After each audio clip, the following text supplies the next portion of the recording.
నమస్తే, welcome to Suman TV. Diabetes once వచ్చిందని అంటే అదొక స్లో పాయిజన్ లాగా మన బాడీలో ఉన్నటువంటి అవయవాలన్నిటినీ కూడా సర్వనాశనం చేస్తూ ఉంటుంది. అందులో ముఖ్యంగా ఫస్ట్ నర్వ్స్ అనేది ఎఫెక్ట్ అవ్వడం చూస్తూ ఉంటాం. సో ఈ నర్వ్స్ ఎఫెక్ట్ అవ్వడం వల్ల వాళ్ళకి ఎక్కువగా కాళ్ళల్లో సూదులు గుచ్చుతున్నట్లుగా నొప్పి, మంటలు రావటం అనేది చూస్తూ ఉంటాం. ఆ బాధ కూడా వర్ణాతీతంగా ఉంటుంది. సో నిద్ర పట్టకపోవటం, ఎక్కడా కూడా ఒకంతటా సరిగ్గా కూర్చోలేకపోతారు, ఏ పని చేసుకోలేకపోతారు. అదొక నరకయాతనగా ఉంటుంది. దీనికి ఇప్పటి వరకు నార్మల్ మెడిసిన్స్ తప్పితే గానీ వేరే ఏ ట్రీట్మెంట్స్ కూడా అందుబాటులో లేకపోవటం వల్ల చాలా ఇబ్బందులు పడుతూ వచ్చారు. బట్ ఇప్పుడు అత్యాధునికంగా ఒక చికిత్సా పద్ధతి అందుబాటులోకి వచ్చేసింది. సో దానివల్ల ఎలాంటి యూజెస్ ఉన్నాయి, ఆ చికిత్సా విధానాలేంటి, ఈ విషయాలన్నీ అడిగి తెలుసుకుందాం. మనతో పాటు ఉన్నారు ఈపీఆన్ పెయిన్ మేనేజ్మెంట్ నుంచి డాక్టర్ సుధీర్ ధారా గారు. Hello sir. హాయ్ అండి. సార్, నిజంగా డయాబెటీస్ అనేది ఇప్పుడు అందరికీ కామన్ డిసీజ్ లాగా అది తయారైపోతుందే కానీ బట్ దానివల్ల వచ్చే కాంప్లికేషన్స్ మాత్రం తలుచుకుంటేనే వాళ్ళకి తెలుస్తుంది ఆ బాధ ఎలా ఉంటుందని అనేది. సో అందులో ఈ nerves problem. So first of all వాళ్ళు ఇబ్బంది పడేది కళ్ళు ఎఫెక్ట్ అవుతాయి. దెన్ కాళ్ళల్లో ఈ మంటలు ఇవన్నీ కూడా వాళ్ళు చూస్తూ ఉంటారు. ఈ కాళ్ళల్లో మంటలకి ఎవరిని అడిగినా కూడా జస్ట్ మెడిసిన్ అనేది సజెస్ట్ చేస్తూ ఉంటారు. డాక్టర్స్ మెడిసిన్స్ వేసుకున్నప్పుడు బాగానే ఉంటుంది, తర్వాత మళ్ళీ మళ్ళీ వస్తుంది అంటారు. బట్ దీనికి పర్మనెంట్ సొల్యూషన్ అంటూ ఏమి ఉండదు అంటారు. సో డయాబెటీస్కే first of all permanent solution లేదు. డయాబెటీస్ వచ్చిందంటే మనం చచ్చిపోయే వరకు మందులు వాడాల్సింది, ఇన్సులిన్ వేసుకోవాలి, diet control, exercise. So diabetes అన్నది అది ఒక టైప్ ఆఫ్ సిండ్రోమ్. ఒక ఏమంటారు, మొండి జబ్బు. అది క్యూర్ లేదు, దానికి మెయింటైన్ చేసుకోవాలనుకున్న మెయింటైన్ కాదు. ఇదంతా ఒక ఎత్తు అయితే ఈ డయాబెటీస్లో వచ్చే కాంప్లికేషన్స్, సరే అది డయాబెటీస్ని కంట్రోల్ పెట్టుకోవాలనుకుని నానా తంటాలు పడుతుంటాం. కానీ తంటాలు పడుతున్నా పడకపోయినా కూడాను కొన్ని కాంప్లికేషన్స్ కొంతమందిలో వస్తాయి. దాంట్లో ముఖ్యమైన కాంప్లికేషన్ ఏంటంటే నరాలు దెబ్బతినడం. ఈ sugar, high sugars uncontrolled sugar ఉన్న వాళ్ళకి మాత్రమే వస్తున్నాయి. ఇందులో ఇంకా మ్యాజిక్ ఉంది. ఓకే. సో నరాలు దెబ్బతిండడం అన్నది one of the complications of diabetes. నరాలు ఎవరిలో దెబ్బతింటాయి? షుగర్ ఉన్న అందరి పేషెంట్స్లోనా, షుగర్ కంట్రోల్లో లేని వాళ్ళలోనా, కంట్రోల్ ఉన్న వాళ్ళలోనా? దగ్గర 30-40% డయాబెటీస్ ఉన్న పేషెంట్స్లో షుగర్ కంట్రోల్లో ఉన్నా లేకపోయినా ఈ నరాలు దెబ్బతింటాయి. అందరు అంటుంటారు, సార్ నా షుగర్ అస్సలు సూపర్ కంట్రోల్లో ఉంటుంది సార్, నా ఫ్రెండ్ ఉన్నాడు ఒకడు, వాడి షుగర్ ఎప్పుడు చూసినా 250-300 ఉంటుంది, వాడికేమో మంటలు రాలేదు, కాళ్ళ మంటలు, నాకు మంటలు వచ్చి ఏంది సార్ ఇదంటే అదే డయాబెటీస్ యొక్క అవలక్షణం. ఏంటంటే షుగర్ కంట్రోల్లో ఉన్నా లేకపోయినా నరాలు దెబ్బతింటాయి. నరాలు దెబ్బతిన్న నరాల నుంచి వచ్చే సిగ్నల్ని న్యూరోపతి అంటాం. ఏముంటాయి? మంటలు, తిమ్మిరి, మొద్దుబారడం. ఎక్కువ కాళ్ళలు ఎక్కడ? అరికాల్లో మొదలైతే పైన, అరికాలు పైన కొంచెం ఇక్కడ వరకు వస్తాయి. ఎట్లాంటి మంటలు అంటే ఫస్ట్లో ఏదో చిన్నగా ఉంటాయి, రాత్రిపూట లైట్గా డిస్టర్బ్ చేస్తుంటాయి, సరేలే ఏదో అనుకొని మనం ఆయిల్ పూసుకోవడం, మసాజులు చేసుకోవడం, షూ వేసుకోవడం చేస్తుంది. దాని తర్వాత నెమ్మదిగా మంటలు పెరుగుతాయి, సూత్తో గుచ్చినట్టుంటాయి, కత్తితో పొడిచినట్టుంటాయి. దుప్పటి రాత్రి టైం పడుకుంటే దుప్పటి తగిలితే షాక్ కొట్టినట్టుంటుంది. పడుకుంటాము 12-1 గంట వరకు నిద్రపోతాము, 1 గంటకి లేపుతుంది, ఇంకా నిద్ర పట్టదు. ఈ నిద్ర పట్టదని తెలిసి మందు బాబులందరూ మందు ఎక్కువ స్టార్ట్ చేస్తారు. డయాబెటీస్లో మందు వేస్తే ఇంకా ప్రమాదం. ఇంకా వాళ్ళు వినరు కదా, ఆల్రెడీ డయాబెటీస్లో మందు తాగేవాళ్ళు ఉంటారు కదా. ఈ మందు తాగేవాళ్ళు ఏంటంటే ఈ మంటలు భరించలేక మందు ఇంకొక 2-3 పెగ్గలు ఎక్కువైపోతుంటాయి. సో ఇది ఈ మందు తాగేవాళ్ళతో ప్రాబ్లం ఏంటంటే షుగర్ వల్ల నరాలు దెబ్బతింటాయి, ఆల్కహాల్ వల్ల కూడా నరాలు దెబ్బతింటాయి. ఆల్కహాలిక్ న్యూరైటిస్ అంటారు. వాళ్ళు ఏమనుకుంటారు, ఆల్కహాల్ తాగితే మంటలు తగ్గిపోతాయి అనుకుంటా, ఇంకా నరాలు దెబ్బతింటాయి. సో ఈ విధంగా భయంకరంగా న్యూరోపతి వల్ల సఫర్ అయ్యేవాళ్ళు దగ్గర కొన్ని కోట్ల మంది ఉన్నారు. ఎందుకంటే డయాబెటీస్ క్యూర్ లేదు, కంట్రోల్లో పెట్టుకున్నా కొంతమందిలో వస్తుంది. సో దగ్గర ఒక 100 మందిలో 30-40 మందికి షుగర్ ఉన్న వాళ్ళలో సివియర్ డయాబెటిక్ న్యూరోపతి ఉంటుంది.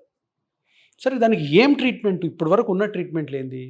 ప్రీగాబాలిన్, గాబాపెంటిన్, అమిట్రిప్టిలిన్, నార్ట్రిప్టిలిన్, డ్యులాక్సినిన్, వెన్ఫెలాక్సిన్, ఇవన్నీ ఒక 4-5 మందులు ప్రపంచంలో ఏ కంట్రీకి వెళ్ళినా ఇవే పెడతారు, పేర్లు మారుస్తారు. ఇవి తిప్పి కొట్టి మనోళ్ళు 3 నెలలు, 4 నెలలు, 5 నెలలు వాడే పని చేయక ఆపేస్తారు. ఎందుకంటే ఒక న్యూరాలజిస్ట్ దగ్గరికి వెళ్తే అవే మందులు ఒక పేరుతో రాస్తాడు, డాక్టర్లు మార్చగానే ఆయన పేరు మార్చి అవే పెడతాడు. అంటే ఇవి కూడా కంటిన్యూస్ గా అలాగా వాడుతూ ఉండడం వల్ల ఏమన్నా ఇంకొక తప్పకుండా కెమికల్స్ కదా బాడీలోకి వెళ్ళాయంటే ఏదో ఒక చేంజెస్. కిడ్నీ లివర్ నుంచి వెళ్ళాలా, లివర్ డిటాక్సిఫై చేస్తుంది, కిడ్నీ ఎక్స్క్రీట్ చేస్తుంది. సో ఆ 2 ఆర్గాన్స్ దెబ్బతింటాయి కదా అనవసరమైన మందులు వేసుకుంటే. కొంతమంది ఏదోలే కంట్రోల్లో ఉంది, లేదంటే ఇవి మానేస్తే ఇంకా ఎక్కువ అయిపోతుందని వేసుకుంటానే ఉంటారు. సో డయాబెటీస్లో ఉన్న ఒక మేజర్ సీక్రెట్ ఏంటి చెప్పనా, డయాబెటీస్ వల్ల మనుషులు చనిపోరు, డయాబెటీస్ వేసుకున్న మాత్రల వల్ల చనిపోతారు తొందరగా. ఎందుకు, అన్ని మందులు తినాల్సిందే. ఈరోజు నీ షుగర్ 200 ఉంది, రేపు అది 250 అవుద్ది. అంటే నువ్వు 2 మాత్రలు కాస్త 4 మాత్రలు అవుద్ది. ఇంకొక 5 సంవత్సరాల తర్వాత అది 300కి వెళ్తుంది. అప్పుడు ఇన్సులిన్ వస్తుంది. ఇన్సులిన్తో పాటు ఇంకో 4 మాత్రలు పెరుగుతాయి. ఈ మాత్రలన్నీ ఏంది, అవన్నీ కూడా కెమికల్సే, లోపల పోయి బాడీలో ఏం చేస్తే తెలియదు. సో డయాబెటీస్ వల్ల పేషెంట్ చనిపోయాడు అంటే ఎక్కువ శాతం ఆ ట్రీట్మెంట్ వల్లనే ఉంటుంది. సో అందులో ఒకటి మేజర్ ప్రాబ్లం ఏంటంటే డయాబెటిక్ న్యూరోపతిలు, దీనికి ట్రీట్మెంట్ లేదు. సరే డయాబెటీస్కి లేదు, ఆ కాంప్లికేషన్ కన్నా ట్రీట్మెంట్ ఉండాలి, లేదు. కానీ ఇది ఏంటిది, నరం నుంచి వచ్చే సిగ్నల్. ఇప్పుడు మజిల్ నుంచి పెయిన్ వచ్చింది, చాలా ఈజీ ట్రీట్ చేయడం. బోన్ నుంచి పెయిన్ వచ్చింది, ఈజీ ట్రీట్ చేయడం. లిగమెంట్ నుంచి వచ్చింది, ఈజీ ట్రీట్ చేయడం. టెండాన్ నుంచి వచ్చింది, చాలా సులభం ట్రీట్ చేయడం. ఎందుకంటే అవి సింపుల్ స్ట్రక్చర్. నరం సింపుల్ స్ట్రక్చర్ కాదు. నరం నుంచి చాలా ఇంపల్సెస్, ఎలక్ట్రికల్ ఇంపల్సెస్ బ్రెయిన్కి వెళ్ళి మనం ముట్టుకున్నారు, కొట్టారు, గిచ్చారు, గిల్లారు అని తెలుస్తుంది. సో ఇది బేసికలీ కంప్యూటర్ వైర్ లాగా అనుకోండి. ఆ నరము కానీ దెబ్బతింటే దాని నుంచి వచ్చే మంట, తిమ్మిరి, ఈ మొద్దు బారడం అన్నది చాలా చాలా చాలా ట్రీట్మెంట్ చేయడం కష్టము అని ఎప్పుడో డిసైడ్. దీన్నే న్యూరోపతిక్ పెయిన్ అంటారు. డయాబెటీస్లో వచ్చిందని డయాబెటిక్ న్యూరోపతి. సో దీనికి ట్రీట్మెంట్ లేదు కాబట్టి ఆ ట్యాబ్లెట్లు వాడి వాడి విసిగిపోయి ఇంకా ఆయిల్లు, హోమియోపతి, ఆయుర్వేదిక్ అన్నీ ట్రై చేస్తుంటారు. ఒక ట్రీట్మెంటు దీనికి ఉంది, దీనికి కాదు. జనరల్గా నరాలు దెబ్బతిని నరాల నుంచి వచ్చే ఈ టైప్ ఆఫ్ పెయిన్ బాడీలో వేరే పార్ట్స్లో వస్తాయి. ఎగ్జాంపుల్, ఈ రిబ్స్లో నొప్పి వస్తుంది. ఈ రిబ్ అంతా కూడాను, ఈ చెస్ట్లో సైడ్లో కరెంట్ షాక్ కొట్టినట్టు లేదా సూత్తో గుచ్చినట్టు మంటగా ఉండదు. దాన్ని ఇంటర్కాస్టల్ న్యూరాలజీ అంటారు. ఇది డయాగ్నోస్ చేయడమే కష్టం. చాలామంది డాక్టర్లు డయాగ్నోస్ చేయలేరు. నువ్వు ఏ ఎంఆర్ఐ తీసినా అది కనపడదు. అది ట్రీట్ చేసే డాక్టర్కే తెలుసు. నేను చాలా కేసెస్ ట్రీట్ చేస్తుంటా. ఇంటర్కాస్టల్ న్యూరాలజీ అంటారు. చెస్ట్లో పెయిన్, అది కూడా నరం నుంచి వచ్చే నొప్పి. అది కూడా ప్రీగాబెలిన్ గాబాపెంటిన్ వేసుకుంటే తగ్గదు. దానికి నేను ఒక రేడియో ఫ్రీక్వెన్సీ అబ్లేషన్ అని ఒక ట్రీట్మెంట్ ఎప్పటి నుంచో ఉంది, అది చేస్తూ ఉంటాను. చాలా మంచి రిజల్ట్స్ వస్తాయి. చాలామంది 90% డాక్టర్స్కి ఆ ట్రీట్మెంట్ తెలియదు. ప్లస్ ఆల్సో చాలామందికి అది ఏదోలే అనుకొని ఏదో మందులు పెట్టిస్తారు. అదేవిధంగా ట్రైజెమినల్ న్యూరాలజీ అని ఉంటుంది. ఇది కూడా ట్రైజెమినల్ నర్వ్కి ఏమైనా డ్యామేజ్ అయితే వచ్చే పెయిన్, ఫేస్లో ఒక సైడ్ షాక్ లాగా వస్తుంది. మనం చాలాసార్లు డిస్కస్ చేసుకున్నాం. దానికి కూడా ఈ ట్రీట్మెంట్ వాడతాం. ఈ ట్రీట్మెంట్ నేను డయాబెటిక్ న్యూరోపతికి నరాలు దెబ్బతినడం వల్లనే వస్తుంది కదా. సో ఇదెందుకు చేయకూడదు, ఇదెందుకు ఆ నర్వ్ని ఐడెంటిఫై చేసి ఏ నరం వల్ల వస్తుందో అక్కడ రేడియో ఫ్రీక్వెన్సీ అబ్లేషన్ చేస్తే ఎందుకు తగ్గదని ఒక పేషెంట్కి ట్రై చేయడంతో అది మంచిగా రెస్పాన్స్ వస్తే వెంటనే అందరికీ చెప్తా ఉన్నాను. మంచి రిజల్ట్ వస్తుంది. 100% నేను గ్యారంటీ ఇవ్వలేను, కానీ ఇప్పుడు వరకు మీకు వేరే ఆప్షన్ లేదు కాబట్టి, మందులు ఆల్రెడీ వాడేశారు కాబట్టి ఇది తీసుకోండి అని. దగ్గర 160 మందికి నా పర్సనల్ ఎక్స్పీరియన్స్ మంచి రిలీఫ్ ఉంది. అంటే ఇప్పటి వరకు లేని రిలీఫ్ ఈ మందులతోటి ఈ డయాబెటిక్ న్యూరోపతికి చేసే రేడియో ఫ్రీక్వెన్సీ అబ్లేషన్ వల్ల వస్తుంది. సో ఇది చాలా ప్రామిసింగ్ అని చెప్పలేను. ఒక్కసారి చేసుకోవటం వల్ల వాళ్ళకి పూర్తి రిలీఫ్ అనేది దొరుకుతుందా, లేకపోతే వస్తున్నప్పుడు? అందరిలో దొరకదు, కొంత 60% అది ముందే ప్రామిస్ చేసి చెప్పలేం. ఎందుకంటే కొంతమంది తగ్గొచ్చు. ఇంకోటి దీంట్లో చాలా ఇంపార్టెంట్, షుగర్ కంట్రోల్లో పెట్టుకోవాలి. ఎందుకంటే ఇప్పటి వరకు మీకు షుగర్ వల్ల డ్యామేజ్ అయినటువంటి నర్వ్స్ ఇంక వాటిని రివర్స్ తేలేం, దాన్ని ట్రీట్మెంట్ చేసే తగ్గించాలి. షుగర్ కంట్రోల్ పెట్టుకుంటే కొత్త నరాలు డ్యామేజ్ కాకుండా ఉంటాయి. అంటే రేడియో ఫ్రీక్వెన్సీ అబ్లేషన్లో ఏం చేస్తారు? చిన్న లేజర్ లాంటి ట్రీట్మెంట్ ఇది. ఇప్పుడు జనరల్గా డయాబెటిక్ న్యూరోపతి ఉన్న వాళ్ళకి ఈ అరికాల్లో ముందు భాగం, వెనక కింద ముందు భాగం మంటలు ఉంటాయి. అరికాల్లో వేళ్ళు, సోల్లో అరికాల్లో వేళ్ళు కొంచెం ముందు భాగం ఎక్కువ మంటలు ఉంటాయి. దానికి సంబంధించిన నర్వ్స్, ఒకవేళ లేదంటే అరికాలికి హీల్ మడెం దగ్గర ఏమంటారు, చీలమండ అంటారు, అక్కడి నుంచి వచ్చే దానికి వేరే నర్వ్స్ ఉంటాయి.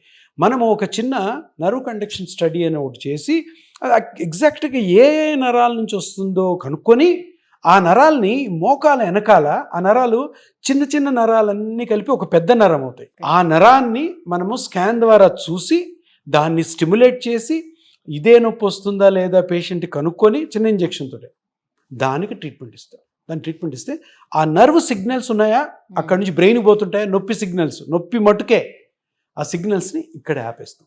ఇది ఒక సో పెయిన్ తెలియకుండా పెయిన్ తెలియకుండా ఉంటుంది, pain feel car, plus also మీకు ఆ ఇబ్బంది ఉండదు. ఇంకా కొత్త నరాలు డ్యామేజ్ కాకుండా షుగర్ కంట్రోల్లో పెట్టుకో. సో ఇది చాలా మంచి రిజల్ట్స్ వస్తున్నాయి. నేను దగ్గర ఇప్పటికి ఒక 1500 to 2000 మెంబర్స్కి 1 yearలో చేశాను. 60% మంచి రిజల్ట్ ఉంది. కొంతమందికి అంతగా తగ్గట్లేదు. ఆ తగ్గని వాళ్ళకి మళ్ళీ రిపీట్ చేయడమా లేదంటే వేరే ట్రీట్మెంట్స్ అది చూస్తారు. ఎందుకంటే డయాబెటిక్ న్యూరోపతిలో ఇప్పటివరకు ఇటువంటి ఇంజెక్షన్తో చేసే ట్రీట్మెంట్స్ లేవు కాబట్టి ఈ ట్రీట్మెంట్ కొంచెం ప్రామిసింగ్ అని అనిపిస్తుంది. తప్పకుండా ఈ ట్రీట్మెంట్ ఒక మంచి ట్రీట్మెంట్ అని అందరూ తెలుసుకోవాలన్నదే నా ఉద్దేశం.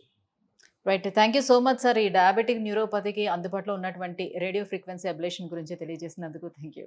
Thank you.